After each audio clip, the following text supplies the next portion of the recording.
Hi everybody, welcome to another episode of the Future Tech podcast. It's me, Charlie Sell, the Group MD of Arrows Group, where I get a chance to meet, interview, just have open discussions with thought leaders, people directors, heads of tech, asking them a bit about their story, topics that are really relevant to them, that appeal to our many listeners, and that all important career advice at the end. So I'm really pleased to have Felicity Winkley with me today. Felicity is the People Director at Papier, and Papier is a global e-commerce stationery retailer. Many of you would have probably seen their growth or know of them, as they're pretty prevalent in the market today. And they're 7 years old and going through quite a growth journey, which I'm sure Felicity will tell us a little bit about. So without further ado, Felicity, welcome to the show. Thank you so much, Charlie. So let's jump straight in and just tell us a bit about your story. How did you get into tech? I know it's a bit of a nice, sort of a different avenue, essentially. Yeah, absolutely. It's a bit of a roundabout story. I started off, I suppose, after school, I went into an archaeology degree and got very into museum archaeology and heritage. I was always a big museums nerd. My mum works in contemporary applied arts, so I spent a lot of time as an only child in museums. And so, yeah, kind of after my degree, I did a little bit of working in museums and was kind of came up with the idea for my PhD and was slightly encouraged to do a PhD, which I started in 2010. And because of the subject being quite niche that I was into, specifically metal detectorists and how they kind of relate to the ancient landscape, I didn't secure funding, which meant that I had to work part-time.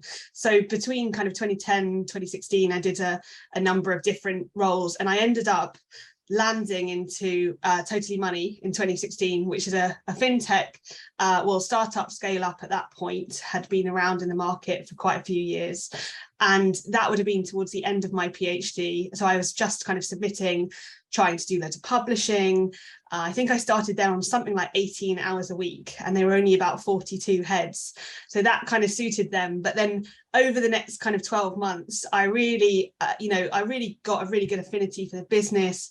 I was reporting directly into the CEO. We were really passionate about what we were trying to do in terms of people and culture. And there was a point essentially after about a year or so where the business wanted me to go full time. And I thought that I should kind of follow my nose and that it was too good of an opportunity to miss, really. And so, and our CEO basically persuaded me to kind of quit the band in his terms, having had a similar experience a couple of years before where he'd had to kind of turn his back on like an electro music career. So yeah, so that would have been kind of 2011, something like that. And that's when we were doing a huge amount of growth and getting ready to build our first mobile native app, which was really exciting. And so, yeah, I just really got a kind of flavor for it. I was fantastically lucky that the business then supported me in doing a formal HR qualification to give me some additional kind of credibility to what I had kind of picked up just from being in the right place at the right time. So I did my CIPD qualification while I was with Totally Money. And yeah, they were just incredibly supportive. And I think I just managed to get there at the right kind of point of the wave. And I think with those kind of cultures as they scale, it's so, some of those questions actually don't require a lot of kind of academic training or necessarily kind of experience. It's more about authenticity and making sure that you're kind of hanging on to those, I guess, real kind of pillars of your culture as you're recruiting new people into the business and as you're having to like formalize your comms and some of those things that you're doing. So yeah, I had a really good kind of 5+ years with Totally Money, and then left them early kind of 2021. I joined Papier April 21, so yeah, about 18 months ago or something like that. And they were at a stage where, slightly similar to Totally Money, a bit bigger. I joined them when they were about 62 folks. We're now just over 120, but they've been looking to make a kind of senior people hire to help with that kind of acceleration. So that's kind of where I came in. Fantastic. And we talked a little bit earlier about, especially Papier, like going through the different series fundings and the growth, 60 people to 120. What do you think have been the most rewarding, but probably also some of the most challenging parts of being part of a business that's growing that quickly? Yeah, I think it is really difficult for a number of reasons. I think one of the things that you have to do is be really mindful about your communications and how you're making sure that people in the business are staying informed. Obviously, when you're much smaller, it's really easy to kind of waterfall information and to make sure that the right people find out at the right time. But as you get bigger, that needs more and more of a kind of concerted effort to make sure that any kind of comms plan is rolled out and the right people find out in the right order, because nothing's worse than kind of feeling like you're hearing something and you're the last person in the organization to hear it, or actually you're somebody who's affected by it and you weren't told first. And I think obviously it goes without saying that kind of COVID and hybrid working has added another level of complexity to that. So that's kind of interesting. I think the other thing that we always kind of talk about, and that is a challenge that nobody's quite worked out yet, is the kind of org design and org structure question. And obviously in an ideal world, you'd be able to really carefully plan what that org structure looks like before you go out to market and hire it, and have a really clear plan about, if I'm 120 people, what does that team look like? What do the kind of management structures look like? But in reality, you can't do that because one, you don't know what necessarily you're going to find in the market and what those candidates are going to bring to the table. Two, as we all know, with kind of startups, you quite often have people who've been doing slightly kind of weird hybrid roles, hoovering up responsibility from all over the place. And so as you grow, you then have to get a bit more mindful about which channels people are owning, or where those kind of boundaries between responsibilities are.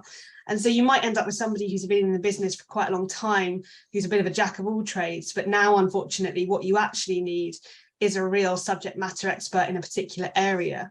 So those things are always a little bit more kind of complicated to work out than you might anticipate. And then I think there's just some certain things about actually at pace, it's very hard to kind of look beyond the next kind of 6 to 12 months. So for all the best laid plans, it's probably not necessarily the best use of your time to spend hours trying to work out kind of org structures for like the next, year one, year two, when actually in reality, your kind of, I guess, commercial priorities might have changed, business goals might have changed. You just don't know really. So you almost have to kind of put your kind of finger in the air and kind of hope for the best and see what happens in the market, and then I guess react accordingly. Yeah, and I couldn't agree with you more on that. Witnessing and working with a number of scale-ups and businesses like yourselves that in such a good way are going through so much growth, but you can't see, it's unrealistic to say beyond 12 months other than bigger goals, but the actual operational size and how the team structures fits. And I guess that sort of leads quite nicely when thinking about culture, and many of our listeners are young people who are looking to, what type of business should they join and where would they succeed. And I guess there's definite differences, isn't there, from joining a large enterprise business, a multinational PLC, which could offer great training and stability and structure, but also maybe quite a lot slower or not as dynamic, versus the scale up type businesses like yourselves. What would you say, thinking around the culture and the attributes of people that would thrive within your environment? What are the what's the characteristics people need to have to excel? It's a really good question, because I've definitely, over the last few years worked with lots of people who've been almost in their first career, or kind of maybe the kind of second placement after a kind of industry placement during degree or something like that. And it's great working with those people, and we really, really enjoy it. And obviously, as a business, you want that person to have a great experience and to thrive with you. But it's definitely not for everyone, and that can be tricky when you have somebody who has really great intentions, but actually the kind of uncertainty of it is very difficult. And I think you need to be somebody, you'll be given probably a huge amount of autonomy, quite a lot of responsibility over a particular area. your manager may be managing somebody for the first time. They may not be the most equipped or experienced manager. So they might not be able to give you really well-defined kind of guidelines. If it's a new role, there might not even be guidelines. You know, we might not know necessarily what that role looks like until you come in. So that's great if you're somebody who's excited by that opportunity to help shape that and you want to kind of grab different areas and you're comfortable with that. But I think if you are somebody who kind of wants structure and wants to have maybe a very clear pathway of like what the next 6 months, 12 months looks like, then that can be kind of challenging. So it definitely is for a particular kind of person who it requires a certain amount of confidence, somebody who's not going to be maybe put off by hierarchy or having to speak to different people at different levels in the business. Obviously, one of the benefits of being in a smaller startup is that although you do have that hierarchy defined, it's not hierarchical. It tends to be much more kind of open access. But I think that can be a little bit stymieing for kind of junior team members. So, but yeah, to get your kind of share of voice, I think is quite demanding and requires a certain type of personality for sure. But that's also a challenge for us as people, right? Like, I think maybe we could be doing more to create a safer environment for people with different types of personality, different kind of neurodiversity, that kind of thing, rather than always maybe going for the same type of graduate who is that person who's quite outspoken and knows what they want, and make sure that we're being fair with the opportunities that we're giving out. Yeah, and that's such a good point, because it is such a tough one, isn't it? Where when businesses are going through so much change and in your case growth, you know, the easy option or the perception is to hire the like-minded individual that you know who worked well last time, so let's hire more people like that. But ironically, as you then go through your maturity cycle, you actually start losing out on opportunities, because if you have all of the same type of person, you stifle creation, you stifle innovation, you stifle, and I know we had a really interesting chat before the podcast, because one of the things I was quite open about is a majority of my guests who have reached senior level at the moment are still males from a certain background. And so actually to be able to start from the entry level of how do we create a more diverse, how do we look at people from different social economic backgrounds whilst not commercially impacting the business, because at the end of the day we are a business and we have to hit targets and growth. Have you, thinking about those sort of entry-level strategies, and whether that's for gender or neurodiversity or social economic, you know, there's many different paths. Have you got any thoughts on how a young person can stand out, or what a company can do or should do to be able to get more people in through the door? Yeah, I mean, it's a really tricky question. I think when I was at Totally Money, obviously the priority, well, not the priority, but one of the kind of things that we were focused on was about the gender balance and improving that, because we definitely felt that we suffered both as tech and also as kind of financial services, both kind of traditionally male dominated. So we were trying to do various things that would be a really strong external signpost to female candidates, that we kind of supported their progress, and that we were kind of open as employers. So we joined up with PwC's Tech She Can Charter, which is something that kind of launched, I think, 2018, 2019 time, which is really going from strength to strength. And I know that they're doing a lot in terms of pipelining from school age onwards. And that was just a good opportunity for the business to kind of, you know, try and chip in and actually be involved at a kind of material stage. We also signed up to the Women in Finance Charter, which is a kind of HM Treasury backed initiative about getting numbers of women into kind of senior roles, and progressing certain kind of quotas of women. I think that kind of question is obviously interesting and up for debate about whether or not target setting is actually useful. They felt in that case that it certainly was, and that actually For example, certain high profile individuals involved in that campaign like wouldn't have got to where they are now. For example, like the CEO of Lloyd's of London, had she not been almost kind of pushed into a promotion because her manager at the time had a kind of quota to hit. So it's interesting. And I think it's a bit like doing your gender pay gap reporting. I've never worked somewhere that's large enough to have to publicly report, but we've always chosen to report because I think it's a useful thing to hold yourself accountable to internally. The question is then always, well, like, what do you do with that data and how do you improve that? For us at Papier, we've just done it this year for the first time. And it's interesting because we're a heavily female dominated business because of the nature of the product, the nature of our customers, the fact that that actually our tech team is relatively small in comparison to other teams in the business, where we have, say, 40% creatives, and we have more traditional retail roles like buying and merchandising, which tend to be female dominated.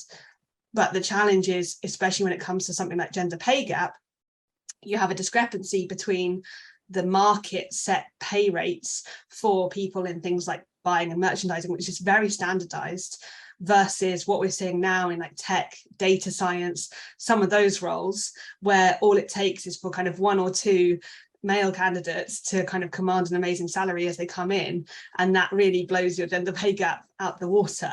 So, you know, it's hard to know what to do there. Obviously, one of the answers would be to recruit more men into our lower pay quartiles, which is where we see a higher relative proportion of women. But then that's not really a fix, is it? To say, oh, I'll just recruit some more underpaid men, essentially, to kind of balance things out. Nobody, I think, would receive that as a really great strategy to improve gender diversity. So, yeah, it's a tough one. I think, you know, hopefully we're at the beginning of a long journey where actually more women are being encouraged to do STEM, and that businesses are getting, you know, more welcoming now that DE&I is so big on the agenda, and people are thinking much more about belonging and creating a kind of welcoming environment. I would hope that more women are finding it easier to get into these businesses, well, and also to stay there, because they don't feel like, I mean, I personally feel like the kind of old stereotype of a heavily male dominated tech team, which is a real kind of bro code, it doesn't feel like that is necessarily still in existence. So hopefully that is actually true for people's experience, but yeah, creating those senior leadership team opportunities as well. And to that extent, you know, one of the things that we're thinking about at Papier is improving our parental policies and things like that, so that you do encourage women to stay into the business, like return to the business after having children, that kind of thing.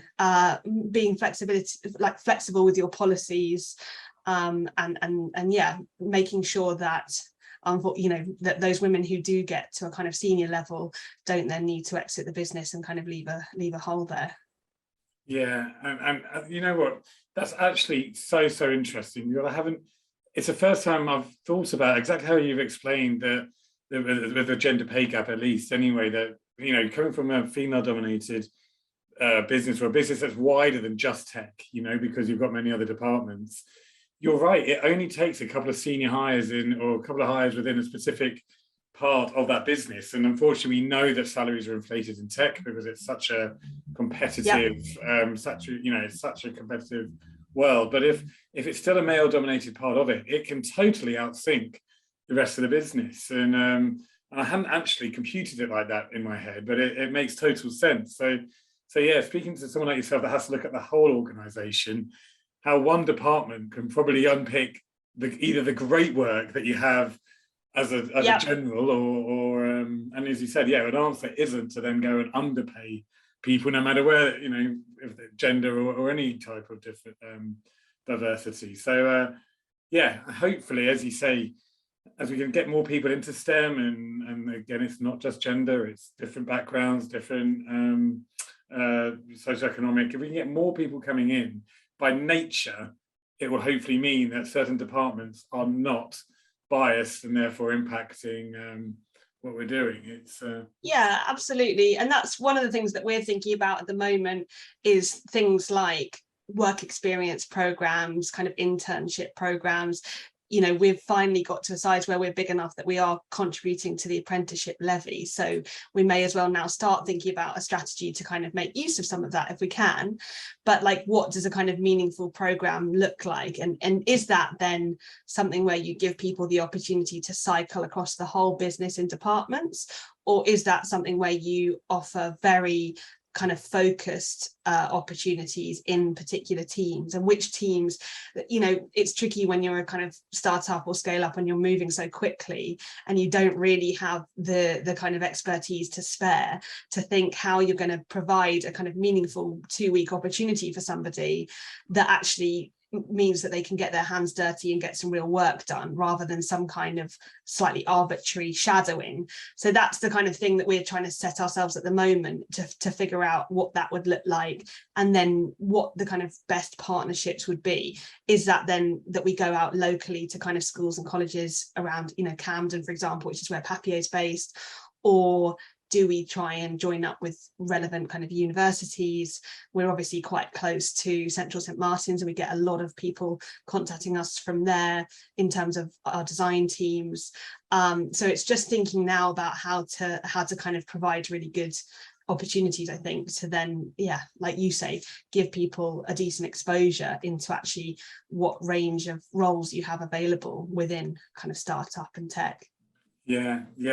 Gosh, it's a much bigger project than I think people take credit for or think it is. Yep. When you start peeling back the layers. And so, well, look, time has flown by, as always, when things are so interesting and relevant. So my last question for the show, Felicity, is that all important career advice. So is there 1 or 2 bits of advice you can give to our young listeners who, you know, they're thinking of either their first or second job, as you say, you've got quite, you know, your company has a passion for that.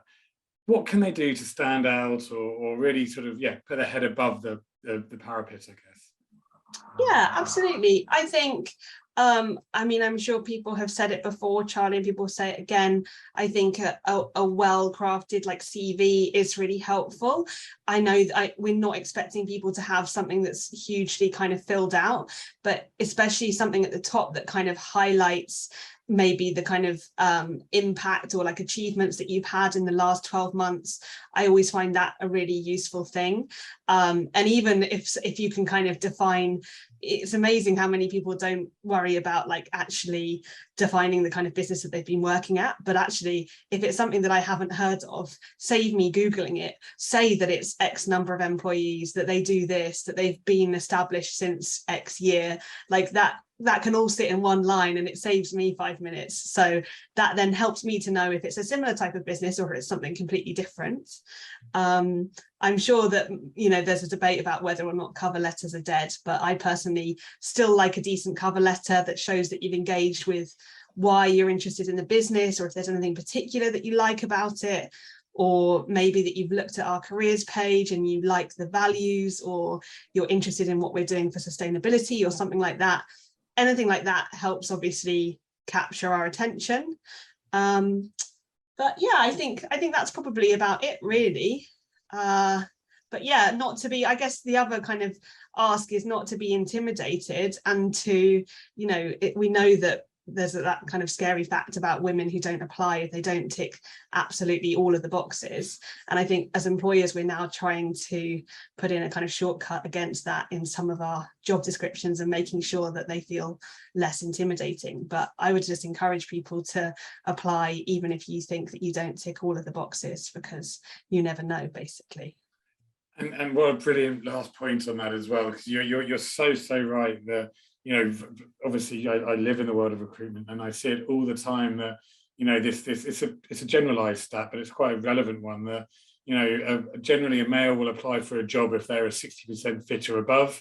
You know, a female will apply for a job if she's only 80% or above, and it's that difference which means you're missing great talent sometimes. Yeah. Because so yeah, to have that confidence to apply and to have that confidence to be open about where your strengths are, but also where your areas of development are and your transferable skills. You know, that's a thing that I think we all look for. And I totally agree with you about the research of a company. I mean, so many times, you know, the best candidates in the world can trip themselves up because they haven't spent that time to do the very basics of actually really understanding who they're applying to and why. It's Yes. So Felicity, this has flown by, and thank you so much. It's been so interesting to hear your side of it, and also just from a Papier side of a business that's a tech business, but it's bigger than that, and it's got and what all the initiatives you're trying to drive. It's been really, really fascinating. So thank you. I hope you found this insightful and interesting. Yeah, thank you so much. Not at all. Happy to chat anytime, Charlie. Great. And to our listeners, that is another episode of our Future Tech podcast. So as always, the podcast is posted on our webpage, arrowsgroup.com/podcasts. It's on the 36 university career portals now. And it's also on our Spotify channel that you will find through the website. So for everyone listening, thank you for listening. And this is another episode of Future Tech.